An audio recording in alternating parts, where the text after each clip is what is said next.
seems like I cannot find any other topics that are not controversial, be it the whole Tesla vandalism thing, and now this. Something tells me that I'm going to have, once again, another rather unpopular opinion according to the internet, because I can't stand the internet these days. I really cannot. A big reason why I haven't posted that much lately is because I'm so tired of dealing with the stupidity on the internet. It's just one man can only handle so much stupidity before he just goes insane. And now we have to extend this insane stupidity towards Mark Rober's latest video in regards to Tesla Autopilot. You can probably see where this is going. Let's begin. Pardon me if I sound a tad weird right now. I'm a little sick and my nose is a little plugged at the moment, so that means the only way I'm breathing right now is through that, not these. But details aside, yeah, we got some spicy topic today with regards to Mark Rober's latest video. In Mark's latest video, he wanted to talk about the concept of LiDAR. It's kind of like radar, but instead of using radio frequencies, it's using light in a similar fashion. You emit a light beam and then you measure how long it takes for that beam to return back. Pretty much what LiDAR is. In fact, you might have learned that there are a few autonomous vehicles that use said technology. But there's also a lot of other autonomous vehicles that don't use said technology, because one downside to LiDAR is it's a bit expensive at the moment. So that means, yeah, if you want to have autonomous driving functionality and incorporate LiDAR at the same time, it's going to cost you a pretty penny. It's probably why Tesla never went with it. They just claimed that it was too expensive. And I'm talking like before Tesla even ditched radar. Even back when Tesla was still using radar, they said no, LiDAR is kind of unnecessary and also it's pretty darn expensive tech. And it kind of still is the case today. That was basically the whole point on what that video was about. It was just discussing LiDAR, what it's capable of, and in the process of showcasing what LiDAR was capable of, he compared it to the #1 sector that you guys at least are interested if you're watching this type of channel, the automotive industry. Why? Because, well, the big thing with LiDAR right now and its application is autonomous driving. My nose is driving me nuts.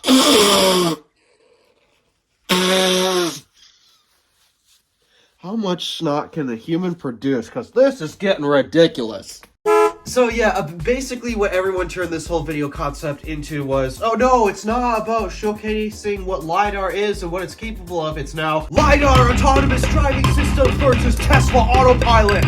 That's basically what the entire internet turned it into at this point, and I can't necessarily blame them because the title of the video certainly does not help Mark's case. But yeah, the big thing that basically happened, if you hadn't watched the video, so yeah, I'll give you the spoiler. The Tesla drove through the wall. There was this wall painted to look like a road, and yeah, it's a bit of a limitation for, I guess, camera only, I guess, while LiDAR not functioning the same way just a general light sensor does. LiDAR has the ability to detect physical objects and map out their position and such, while a camera only just takes in light, which means, yeah, just taking in light doesn't necessarily reveal that there's a camouflaged wall right in front of you. And that's where all of the whole controversy stems from. There's just a bunch of, oh, Mark didn't do the test right. He wasn't using the FSD. He was only using autopilot. Oh, I really don't want to dive too deep into this mess because I'm hearing claims left and right about he did this, he did that, he didn't do this, he didn't do that. I don't know anymore, man. I'm trying so hard to find some level of sanity here. It's just not, it don't exist. But basically, I'd say that the biggest portion of this issue stems from the Tesla fan base. Okay, yeah, I'm a bit of a Tesla fan, you might have noticed. Tesla Model 3, Tesla Supercharger, both of which I bought from Tesla.com. Oh, and I forgot to showcase the Tesla battery pack. So yeah, I have a few Tesla products. If you know this channel, you know I like the cars. I brought it up time and time again. I do like the Tesla cars. But at the same time, my goodness, sure, I might like these products, but I don't do everything in my power to defend everything that they do. There are times where Elon has done something wrong with Tesla, like firing the Supercharger team. I believe that was wrong. I had voiced my opinions on this channel. And what did the Tesla community do? They slandered me for saying, how dare you doubt Elon? You're a complete hater. All of this stuff on your table, it's a lie. You're a complete idiot. The only one who really is a complete idiot were the people who made those comments. The Tesla fan base has gotten so ridiculous to the point where I guess Elon's basically a god to them at this point. Not to me. I just care about the cars. I don't care about the guy running it. Anywho, yeah, slight side tangent aside. Yeah, the Tesla community is probably going to do me a doozy on this one because in my genuine, honest opinion, I don't think Mark Rober was in the wrong on this one. All he was trying to do was just showcase what is LiDAR capable of. And in order to compare it to what else is on the market today, he happened to have owned a Tesla, which, fun fact, he actually stated, despite that, yeah, his Tesla crashed through the wall, he still likes his Tesla. In fact, he's planning on buying another one in about 6 months' time. So yeah, the guy even likes Teslas. But yeah, it's just everyone's completely freaking out about, oh, LiDAR versus camera only, because that's Tesla's thing. And I do have to interject with a little thing here because I completely failed to mention this, but a big thing that a lot of the internet has been pointing out is if you take a closer look at the actual footage that is showcased. Sorry if my eyes are not open, I'm just blinded right now, I can't see a thing. But basically, they're pointing out that, oh, if you take a closer look, Pier's Autopilot wasn't really engaged during that hit. However, there is something that I would like to interject and throw some common sense in there because I don't actually think you need Autopilot on in order to have the car detect obstacles, because of a channel that I watch a lot, Wham Bam Tesla Cam, that channel has showcased Teslas avoiding people running in the road or other accidents happening. They have showcased stories of Teslas avoiding obstacles and accidents without Autopilot engaged. So I don't necessarily think Autopilot needs to be engaged in order for the camera system to do any of its detection on, oh, there's an object in the road, I need to stop. That's just not consistent with what I know of Tesla's behavior from the safety department. Yet this is the one thing I'd like to point out that I don't think the internet is pointing out. In theory, if it was a painfully obvious wall, I'm pretty sure the car would have stopped anyways. Autopilot on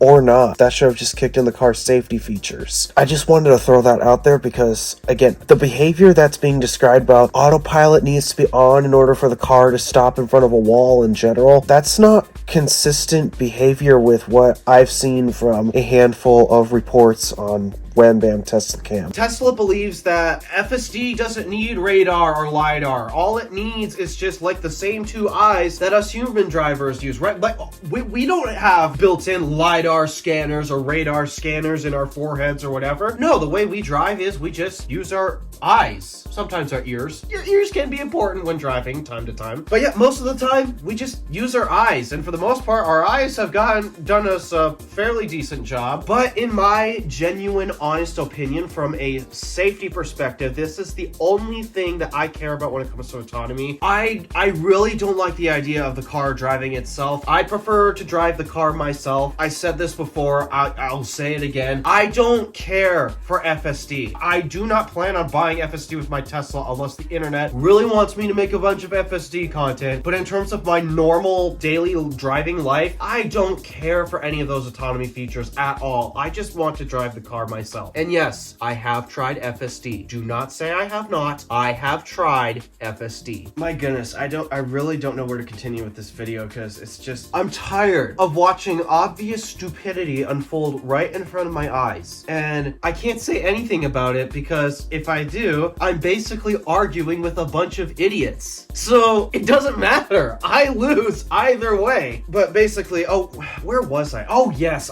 I'm sorry. When I'm sick, I just lose my mind like this. Tesla firmly believes that, no, we don't need LiDAR and radar. We only need just cameras because, well, we only rely on our eyes. But personally, I think there's a bit of a downside to that because, again, the only thing I care about when it comes to autonomy is just the safety aspects because, while sure, our eyes, yeah, they've done a pretty good job for the past 100 years of driving. The thing is, they're not perfect. I mean, seriously, if our two eyes were perfect for driving, then why are we still getting into as many accidents as we are? And it doesn't matter who the driver is, be it Joe Schmo who really does not know how to drive a car, or maybe a seasoned professional driver. Everyone has made mistakes on the road. I've watched seasoned professionals, maybe not, okay, that might be stretching it, but I've watched really good drivers make really dumb mistakes before. It's a thing. It happens to everyone. And that's why whenever FSD screws up, I'm not ever surprised because it's kind of running on the same limitations that we have. Now, sure, it does have a few extra advantages over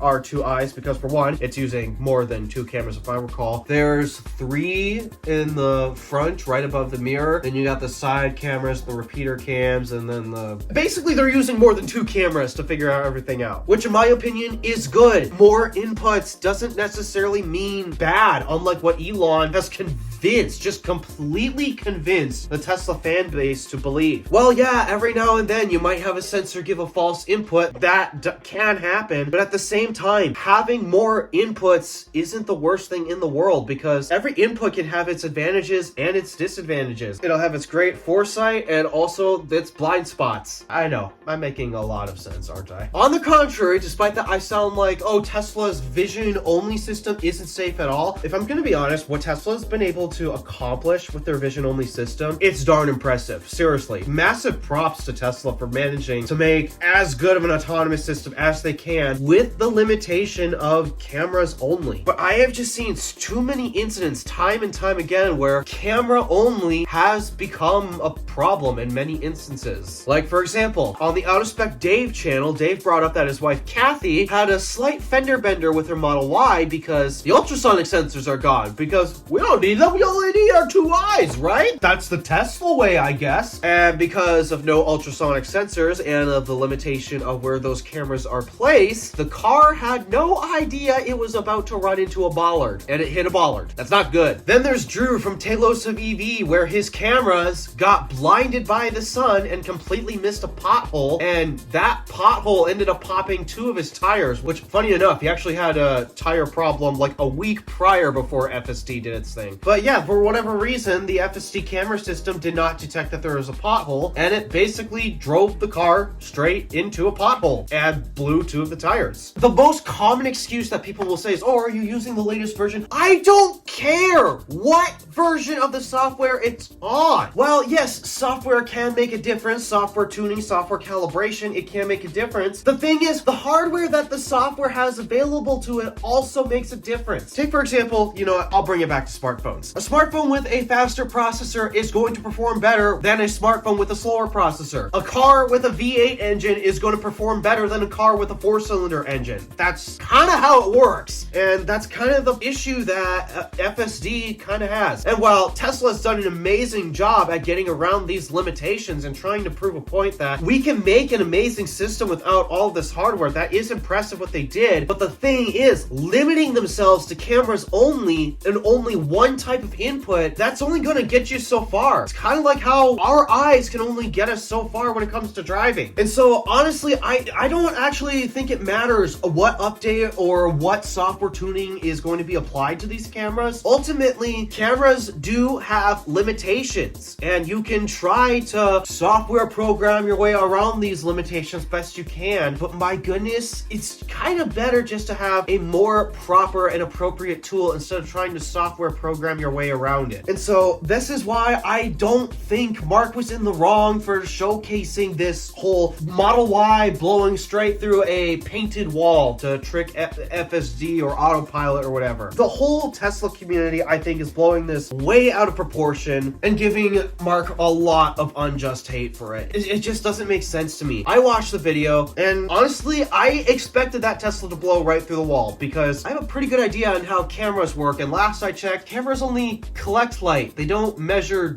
distance with light. And while, yeah, there's ways you can get cameras to measure things with light, something I can promise you from personal experience, it's not the most accurate thing in the world. So yeah, okay, I'm rambling at this point. I'm driving myself crazy over this, and it's just, this is probably going to be an unpopular take, but I don't think Mark was on the wrong. I can't see how, and genuinely, I do believe the Tesla community is blowing this way out of proportion. And so, alright, you know what? I don't care. You can slander me all you want in the comments section. I lose either way. It really doesn't matter. So if it doesn't matter that much, you know what? I'm probably not even I'm just gonna walk off. I'm not even gonna say the outro. Goodbye.